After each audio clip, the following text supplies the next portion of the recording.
L'un est auteur, compositeur, interprète et réalisateur. L'autre est écologiste. Les deux veulent réformer l'industrie minière au Québec. Voici Richard Desjardins et Hugo Lapointe.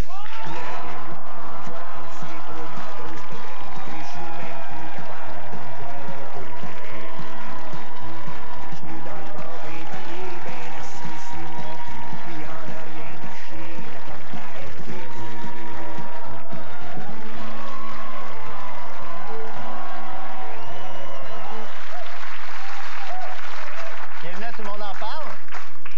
Richard, avec ton vieux complice, le cinéaste Robert Mondry, tu as réalisé un nouveau documentaire qui s'appelle True Story, qui a pris l'affiche vendredi dernier. Cette fois-ci, vous vous attaquez à l'industrie minière, sa mainmise sur nos ressources naturelles, son impact sur l'environnement et sur la santé des travailleurs. On va en regarder un extrait. Manon. Des centaines de mines dans l'histoire ont laissé autant de cadeaux empoisonnés. Des sites de résidus miniers. Ce sont souvent des sites orphelins dont on ne retrouve plus les propriétaires disparus dans leurs dividendes. Une compagnie peut facilement faire faillite, mais pas l'éternité. Nous en sommes donc devenus responsables pour toujours. En concentrant les métaux qu'on désire, on concentre aussi des matières dangereuses. Ces parcs ne seraient pas tolérés dans des zones densément peuplées. Alors qu'ici, entre Rouen et Val-d'Or, il semble qu'on se soit fait à l'idée d'héberger une des plus importantes poubelles chimiques d'Amérique du Nord. Richard, t'es né à Noranda, t'as grandi à côté d'une des plus grosses fonderies de cuivre au monde. True Story a été présenté en première mondiale dans ton coin de pays, Richard, au Festival du cinéma de Abitibi-Témiscamingue. L'industrie minière est très bien implantée, fait vivre beaucoup de familles dans cette région du Québec. C'était presque un terrain miné pour le film. Est-ce que les gens du coin t'en veulent d'avoir fait ce film? Non, je pense pas. Tu sais, c'est sûr qu'il y a beaucoup de gens qui vont être un peu... Quand ils vont voir ce film-là, ça suscite une certaine émotion. Tu sais, on n'est pas contre les mines. Moi, je suis pas contre les mines, je suis pas contre le bois. Ma guitare est en bois, puis mes cordes sont en métal. Puis t'as de la mine dans ton crayon, t'es un poète. Ouais, voilà. Mais je pense que l'industrie minière et forestière, non, on vit de ça. Ben, on peut en reparler, c'est les redevances, là. Mais c'est là pour rester, il faut garder les ressources. Mais les gens, j'ai l'impression, ils sentent la démesure du pouvoir de l'industrie minière au Québec. Hugo, vous êtes écologiste, cofondateur et porte-parole de la Coalition pour que le Québec ait meilleure mine. Une intervenante dit dans le film, au Québec, on dirait qu'on a juste un modèle de développement. On nous prend nos ressources, on récolte des miettes et ces miettes-là ne couvrent même pas le coût de restauration des sites saccagés. Le plan Nord, est-ce qu'il suit ce même modèle de développement-là? Malheureusement, à l'état actuel, oui. La réponse, c'est oui. On prend juste l'année dernière, 2010. Les minières, en 2010, ont fait au-dessus de 2 milliards de profits nets dégagés. 2 milliards. 2 milliards. Sur une production brute d'à peu près 5,5 milliards. Ça fait une belle marge de profit, ça. Oui. 40 %. Le Québec est allé chercher, à la même période, 263 millions. Donc, faites le rapport, c'est à peu près 1 pour 8. 1 pièce pour le Québec, 8 d'impôts des actionnaires privés. Mais ça n'a pas de bon sens, ça. C'est des ressources qui nous appartiennent à tous. On est tous propriétaires des ressources minières du Québec, non renouvelables. Et le gouvernement pourrait négocier bien mieux que ça. Ben oui. Puis les industries n'ont pas d'autre place où aller. Là. Ils ne peuvent même pas menacer en disant on va aller prospecter ailleurs. La ressource est ici. Ça ne bougera pas. La ressource est ici. Il y a 150 ans, quand il y a eu la formation du Canada, la gestion des ressources naturelles a été donnée aux provinces. C'était nous autres. S'il y avait eu un endroit où est-ce qu'on aurait pu vraiment exercer notre souveraineté, ça a été ces ressources naturelles. Puis la grande question que je me pose, mais peut-être la plus importante, c'est comment ça se fait qu'après 150 ans, on se retrouve avec une foresterie déficitaire et on paye pour notre industrie forestière, puis on paye pour nos minières. Puis on récolte pas. Non, c'est déficitaire. On est un pays où est-ce qu'il y a des mines, des forêts. Moi, je pense que cette perte-là, 150 ans après, je considère que c'est plus grave qu'un référendum perdu. Une des aberrations que vous soulevez dans le film, c'est le free mining. C'est quoi au juste le free mining? un prospecteur le moindrement agrégé, là, qui est compétent comme prospecteur, il peut, sur Internet, avant ça, il allait sur le terrain, puis il a dit, le premier qui arrive, ces petits hectares-là, j'ai l'impression, j'ai l'intuition qu'il y a un métal quelconque. Alors, je fais un claim. Ça, c'est à moi. Puis, pour le sous-sol. Pour le sous-sol. Oui. Tu sais, à Malartic, ils ont pris un quartier complet qui a été déménagé. Ils ont déménagé carrément les maisons. Ah oui, oui. Il y en a qui ont été déménagés. Ils ont acheté les maisons. L'évaluateur de la compagnie a dealé avec chacune des maisons pour la valeur de la maison que lui estimait à plus 20 %. Ils ont construit un autre village qui a eu des maisons. Ça a fait l'affaire de bien du monde, mais la majorité, c'était très traumatisant. Il y a ceux qui habitent autour aussi de la mine, qui, eux, ils n'ont pas été dédommagés nécessairement. Là. Ceux qui habitent à côté du trou, eux autres, non, les autres, ils ont été laissés à eux-mêmes. Bien, on voit même dans le film quelqu'un qui est dans le trou carrément parce qu'il n'a pas voulu céder sa maison. Qui habite encore chez lui. Il se fait sortir par la Sûreté du Québec, etc. Lui, il n'a pas voulu vendre. Mais tout le monde le sait, c'est la loi des mines. Je vous dis, quand tu arrives d'un quartier, puis à un moment donné, il y en a un qui plante sa drill là, il commence à foirer là, mais tu sais qu'il y a quelque chose qui s'en vient, puis la rumeur est montée, il va avoir, ça va être une mine à ciel ouvert. Alors, puis eux autres, c'était des gens, souvent, c'était des gens à faible revenu, pas moyen de s'engager un avocat, ils ont été dealés un après l'autre. Finalement, tout le monde a compris qu'il faut s'en aller de là, sinon, la loi des mines, c'est ça. Ben, c'est ça. Fait qu'il y a un des drames actuels de la loi des mines, c'est le déséquilibre des forces que ça crée entre la compagnie puis le citoyen et l'individu, tu sais. La compagnie doit s'entendre avec l'individu, mais si elle ne s'entend pas, la loi lui dit, garde, tu peux recourir à l'expropriation. Et ce qui est arrivé à Malartic, c'est que tu as eu une série de familles qui ont commencé à vendre ou à déménager. Mais là, les autres ils disent, on n'est pas plus niaiseux qu'un autre. On restait là. Puis quand tu regardes les images de Malartic, tu peux pas croire que depuis 50 ans, ils ont sorti 5 millions d'onces d'or de cet endroit-là. Ouais. Parce que c'est un endroit totalement pauvre et dévasté. Donc, c'est des milliards qui sont sortis de ce sous-sol-là. Et c'est le cas de l'Abitibi. Qui n'en est pas revenu. Ben, c'est ça. Pourquoi, entre 2002 et 2008, les compagnies ont seulement payé 5 % de redevances et 0 % d'impôts? C'est quoi ce deal-là? Entre 2002 et 2008, le vérificateur général, dans son rapport de 2009, il a dit que le Québec est allé chercher l'équivalent de 1,5 %. Non pas 5 %. 1,5 % sur la valeur brute produite. En redevance. En redevance. Justement, c'est quelqu'un de l'industrie minière qui a expliqué comment ça se fait qu'entre 2002 et 2008, la majorité des compagnies minières n'ont payé aucune redevance. Il a dit que c'est parce que c'était une période d'investissement. Mais ça veut dire quoi, ça? Ça veut dire que c'est nous autres qui finançons l'investissement. Oui. Puis il y a toujours eu un paquet de programmes de déduction de toutes sortes accordées à l'industrie minière qui fait que dans la balance, à chaque année, on est déficitaire par rapport aux autres. C'est-tu le même partout dans le monde ou il y a juste ici qu'on se fait avoir? Mais il y a des pays comme l'Australie où est-ce que quand une compagnie minière arrive, il y a une participation automatique de l'État. C'est souvent à hauteur de 50 %. Tu regardes le Botswana comme pays africain, les enfants vont à l'école, ils ont des souliers, les hôpitaux fonctionnent, en tout cas.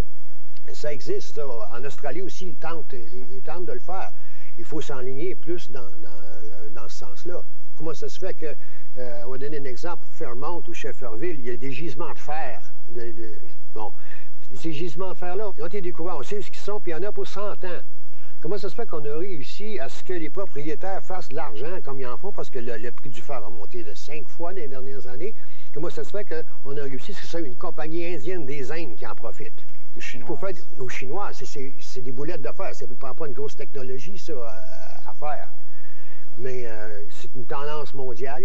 Il y a une affaire qui est certaine, c'est qu'on a confié nos richesses naturelles au gouvernement du Québec, qui est comme notre courtier. Mais après 150 ans, notre courtier, par rapport à notre capital naturel, il n'a rien rapporté. Alors, on a posé des questions. Qu'est-ce que c'est que le ministère des Ressources naturelles? C'est juste un dispensateur de richesses? Ou bien donc, est-ce qu'il travaille pour nous autres? Mais supposons que ça rapportait énormément d'argent. Supposons que notre courtier était bon. Est-ce que ça justifierait le saccage de ces régions-là? Non, jamais. Mais toi, Richard, tu serais comme notre Che Guevara de Rouyn-Noranda, finalement. Je trouve que ça te va bien. Hugo, on a essayé de vous faire taire. En janvier, Petrolia, une compagnie d'exploration pétrolière et gazière, qui détient des droits sur la péninsule gaspésienne et l'île d'Anticosti, vous a poursuivi, vous et le journal Le Soleil, en diffamation pour 350 000 $. Qu'est-ce que vous avez dit qui n'a pas fait l'affaire de Petrolia? Bien, essentiellement, je critiquais les lois et les politiques du Québec qui permettent aux compagnies gazières et pétrolières de vendre de la ressource sans payer de redevance à l'étape de l'exploration. Et j'avais utilisé l'image du vol. Finalement, c'est du vol de nos richesses collectives non renouvelables. Petrolia n'a pas aimé avoir son nom associé à le mot vol. Elle trouvait que c'était de la diffamation. Donc, elle m'a... Ce qu'on dit souvent, c'est le terme, c'est slap ou poursuite bâillon, là. Et là, je vous dis, en tout cas, moi, je ne souhaite pas ça à personne. Là. Je l'ai reçu entre Noël et le jour de l'an. Ça arrive de bonne heure le matin aussi, ces affaires-là. Puis, c'est sûr, quand tu reçois ça, tu te dis, ben là, c'est ça. En tout cas, moi, ça m'a donné un choc, là. Mais ça s'est bien terminé. Parce qu'en juillet dernier, la poursuite de Petrolia a été rejetée, jugée abusive. Je cite la juge Tessier-Couture qui a entendu la requête. Il est important que des Hugo Lapointe se lèvent, s'expriment en des termes que le citoyen ordinaire peut saisir et que les médias en fassent état. Et là, vous avez décidé de poursuivre Petrolia à votre tour. Est-ce que vous leur avez envoyé une mise en demeure entre Noël et le jour de l'an? Non, c'est... Ben, c'est... Là, il faut que je me surveille un petit peu. Ouais, c'est le fun, hein? C'est pas nécessairement une poursuite comme des telle. Avocats qui écoutent. Je suis pas un avocat moi-même, mais ce qu'on m'explique, mon avocat m'explique... C'est déjà trop ce que tu as dit. Ça va bien. Mais essentiellement, regardez, la juge a été très sévère. La juge a été très sévère avec Petrolia. Non. Puis, dans le fond, elle a commis une faute. Petrolia a commis une faute. Et donc, nous, ce qu'on dit, bien, vous avez commis une faute, bien, vous devez maintenant avoir une pénalité. Combien? 400 000 $. Ah, juste toujours des chiffres. Et si on a gain de cause, ce sera un précédent majeur au Québec, on s'engage à donner cet argent-là pour un fonds qui va être dédié à la protection de la liberté d'expression dans des contextes de défense de l'environnement et aussi pour continuer le travail de Québec meilleur mieux.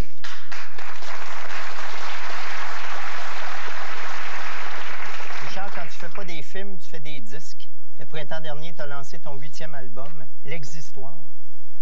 Quel est ce petit bruit du débris de baisers fracassant la mémoire d'un passant là dans l'existoire?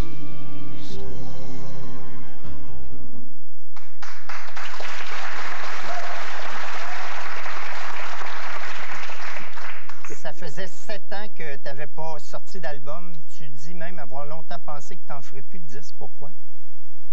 Écrire un album, c'est un travail comment je peux dire ça, psychiquement très, très demandant. Ça te vide littéralement. Carrément. Plus qu'un film? Oui, mais là, moi, j'ai un partner, là. Je travaille avec Robert Monté, c'est déjà beaucoup. Mais en composition... T'es tout seul. Quand t'as fini, t'es comme un trou de mine vidé. Ouais. Voilà, ouais.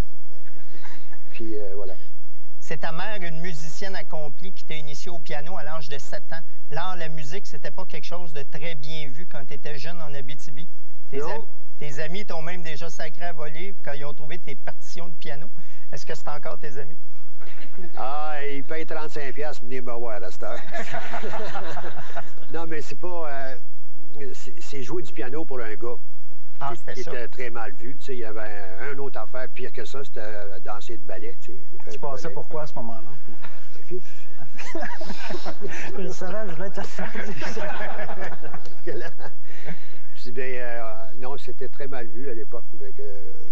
Je le savais inconsciemment. Je cachais mes livres de musique dans la case pour ne pas que personne me voie. Je savais qu'il ne fallait pas faire ça. Mais là, ça s'est changé. Là. Il y a un peu comment ça s'appelle le film anglais, là, jeune danseur, là. Billy Elliot. Billy Elliot. Ouais. Je ressentais un peu, tu sais. Mais quel film, quand même. Ah. Ouais. Oui, monsieur. En 81, après des années de vache maigre à chanter dans les bars et les hôtels, t'as enregistré avec ton groupe Abitibi ton premier album, Boomtown Café. Ouais. Les choses allaient bien pour vous jusqu'à ce que vos productrices se sauvent avec l'argent et les bandes maîtresses. C'était ton premier contact avec l'industrie du disque. Es-tu demeuré méfiant après ça? Oui. Encore? Oui. Oui. Ils sont partis avec, effectivement, avec les bandes maîtresses puis avec l'argent. On ne sait pas comment on a vendu. On pense à le rééditer peut-être l'année prochaine parce qu'il n'est plus disponible. Mais c'est sûr que peut-être dans quelque part dans ma tête, mais j'ai dit le prochain album, si je ne le produis pas, je ne le fais pas. C'est sûr. Ça m'avait très impressionné. Ça a pris des années avant de pouvoir faire ton premier album solo, Les Derniers Humains, enregistré en 87, entre autres grâce à la générosité de 400 personnes qui avaient acheté ton album avant même qu'il soit enregistré. Comment tu as fait pour les convaincre? Ah, bien, ils me voyaient en show. Puis je faisais des petites salles, mais la première fois que j'arrivais, il y avait 25 personnes, puis quand je revenais l'année d'après, il était 50. Donc, c'est bon signe, ça. Oui. Tu sais, voilà. Puis là, les chansons que je jouais, ils pouvaient... j'ai dit, c'est cet album-là que je vais faire. Ça fait qu'ils m'ont donné 10 piastres. Chacun n'a payé 400 personnes. Ça fait 4000 piastres. Fait que moi, j'ai mis 4000. Fait que j'ai pu sortir Les Derniers Humains. La même chose est arrivée avec Tu m'aimes-tu quelques années plus tard. Moi, je me souviens, je t'avais rencontré il y a 20 ans dans un bar. J'avais fait une copie de ton disque Tu m'aimes-tu. Puis j'étais mal à l'aise, puis j'étais allé te donner 10 piastres. Yes. Je pensais que tu allais dire, ben non, laisse faire, tu l'as pris, puis t'es parti.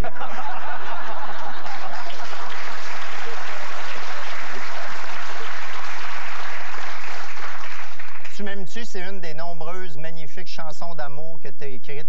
On va se faire plaisir, on va en écouter quelques-unes. Tellement, tellement, tellement belle, je vais bénir la rue, je vais brûler l'hôtel.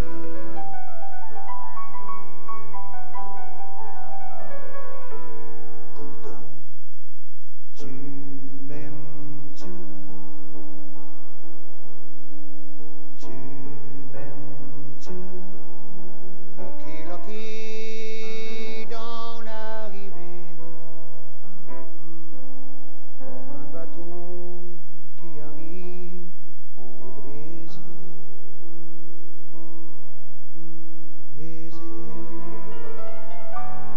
Quand j'aime une fois, j'aime pour toujours. Quand j'aime une fois, j'aime pour toujours.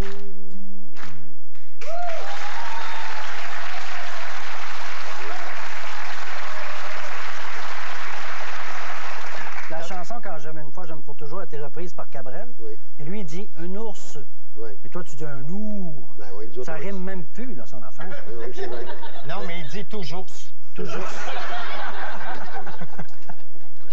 Le succès et la reconnaissance sont arrivés tard dans ta vie, à 42 ans. Avant ça, tu as été scripteur et réalisateur à radio, pompiste, technicien en asphalte à la Baie James. Tu as aussi enseigné la musique aux enfants dans le Grand Nord québécois. Qu'est-ce que ça t'a fait, enfin, de gagner ta vie avec ta chanson et d'être reconnu comme un auteur-compositeur? Ah, c'est un immense privilège. Je suis conscient que c'est pas tous les artistes, mettons, qui peuvent vivre de leur art. Puis, je m'étais fait à l'idée que, bon, à 40 ans, j'arrivais quand même à vivre. J'ai jamais eu de problème énorme. J'ai toujours eu de la soupe le soir, j'ai toujours eu de la chaleur. Mais que ça arrive comme ça, ça m'a... j'en reviens pas encore. J'ai saisi très bien c'est quoi le privilège de se lever à l'heure que tu veux, puis faire ce que tu veux d'une journée. Puis j'en suis vraiment redevable là, à ceux qui ont permis que je puisse faire ça. Ben, tu as été chercher un par un. Dans le cas, batch par batch. En 2004, ton disque Oui, je réponds, Kanasuta prochaine, OK? C'est ça.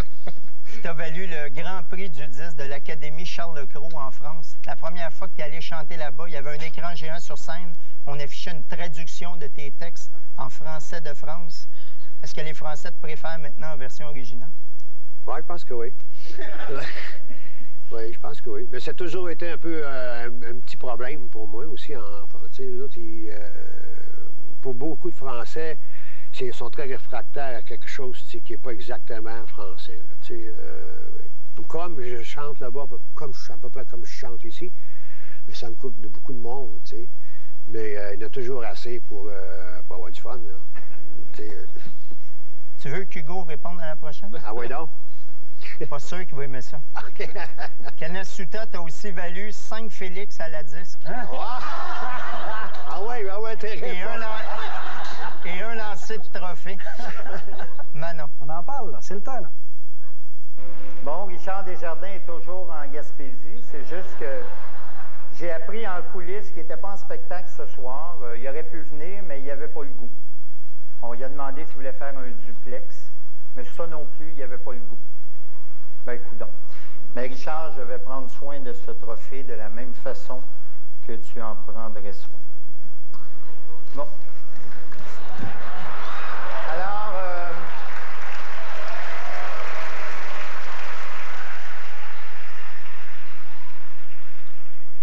Alors, Hugo, comment tu t'es senti cette soirée-là, toi? Ben, il est en métal, le trophée, hein? Oui. Il a-t-il été recyclé? Non, Il faut il est chez demander nous. à Richard. Il est chez nous. Ça, Richard, ça a fait le tour du Québec et des médias pendant quelques semaines. On s'est parlé par médias interposés. On s'est même parlé personnellement. Qu'est-ce que tu retiens de cette histoire-là après toutes ces années? Ça m'étonne que tu poses la question, mais je vais vous dire, on vient de faire Sept-Îles, Matane. On a une journée off. Bon, j'approche de 60 ans, là, 58 ans, là, puis c'est des shows, c'est quelque chose pour moi. Puis là, on était à New Richmond, off. C'est le soir, la 10. Le lendemain, on joue à New Richmond. Puis j'avais déjà averti 2 mois avant que je ne serais pas là. Puis je ne savais pas que je n'étais pas gagné. T'avais une journée de congé, là. J'avais une journée de congé. Là, on m'a proposé de prendre New Richmond, monter à Gaspé, prendre l'avion, descendre à Montréal, venir dans la soirée, prendre l'avion le lendemain, Gaspé, arrêter New Richmond, puis faire le show. Psst, non. Mais, puis je ne savais pas qu'on gagnait, là, nous autres, là, tu sais. Puis, contrairement à ce que vous dites, j'avais proposé le duplex. Et puis, on m'avait dit, il n'y a pas de caméra disponible alentour. N'empêche que le lendemain, à 8 h du matin, dans le lobby de l'hôtel, il y avait le Téléphone a sonné. Assez rendu. Mais Guy, tu t'en es fait parler de ça pendant... Ça a été quand même toute une saga, je me souviens. Les premières pages du Journal de Montréal, à un moment donné, il y en a eu 3 ou 4 en ligne. George Bush avait été réélu. C'était gros de même en bas. C'était en haut, c'était Guy, gros de même. C'était écrit Guilla vacille. Ah oui, gars, on a pété les plombs, mais bon. On a mal été informés par la DIS parce que tout ce que j'ai dit là, c'est exactement ça qu'on nous a dit. Dit comme ça. Mais ça avait fini parce que finalement, la disque, donc, on voit bien qu'il n'était pas innocent là-dedans. Ils ont dit, bon, mais qu'est-ce qu'on peut faire? Ben, il dit, on va faire quelque chose. Toute l'équipe de Canasuta, les 5 musiciens, plus l'éclairagiste, Soundman, vous allez nous faire chacun un trophée. Ils l'ont fait? Ils l'ont fait, oui. Ah, ils s'en sont mieux que... C'est rare. Et ça, évidemment, ça a ravagé nos mines de... Bon. En terminant, Richard, tu es un chanteur engagé. On va écouter quelques-unes de tes chansons engagées. Et tout ce monde sous la toile qui dort dans la profondeur, réveillez-vous. Allez au ciel, j'étais un peu sceptique. Je m'en vais aller là quand j'aurais su que c'est que le bon Dieu y a contre l'Afrique. Mon mettre un homme là-dessus. Liberté, liberté,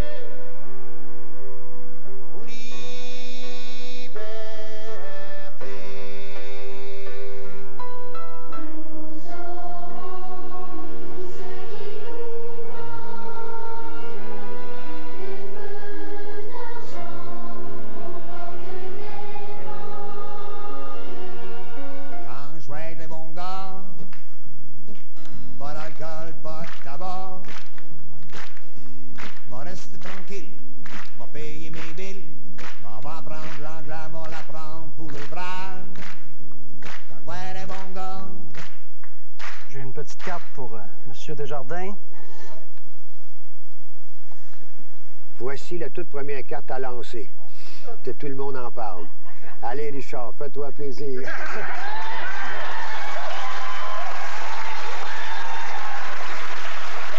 Voici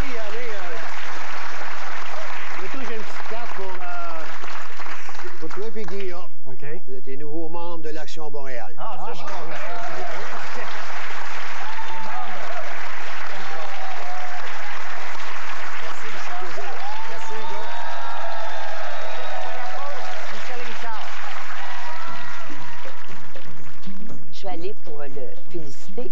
Savez-vous ce qu'il m'a dit? Il m'a dit, Michel, il dit, quand j'étais petit, j'avais tes posters dans ma chambre. C'est vrai? Tu te rappelles, tu m'as dit ça? Tu m'as pas dit ça pour me dire.